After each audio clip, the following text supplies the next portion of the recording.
stating your name, what year you are at TCU. My name is Allie and I'm a senior at TCU. Okay.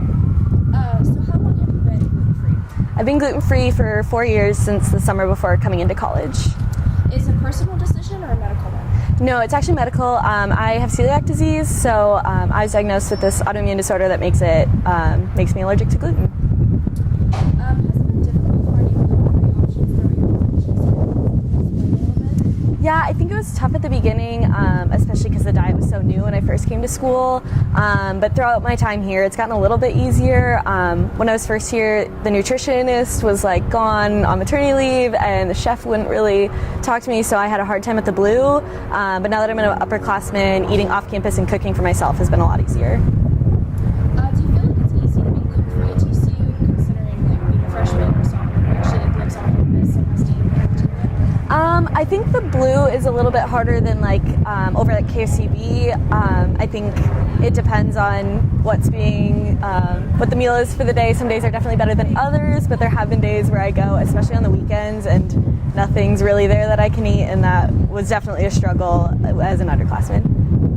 What are some ways TCU abides for students with gluten allergies specifically?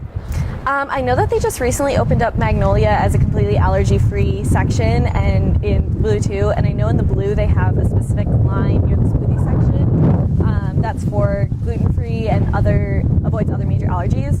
So that's been super helpful. But other than that, I'm not super familiar. What are some ways, in your opinion, that TCU can maybe improve upon their gluten-free options? Yeah, I think the biggest thing is transparency, because I know that they're aware and trying to work on the problem, but a lot of times we just don't know what we can and can't have.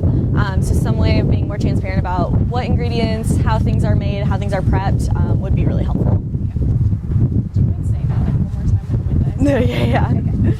Just last question? Yeah. You let me know when you can, the wind. Nathan's okay. Okay. I think they could work a lot on their transparency. A lot of times the food they have is okay, but they don't advertise what's in it or how it's made, which is really difficult. So if they could be more transparent with the whole process, that would be a lot easier.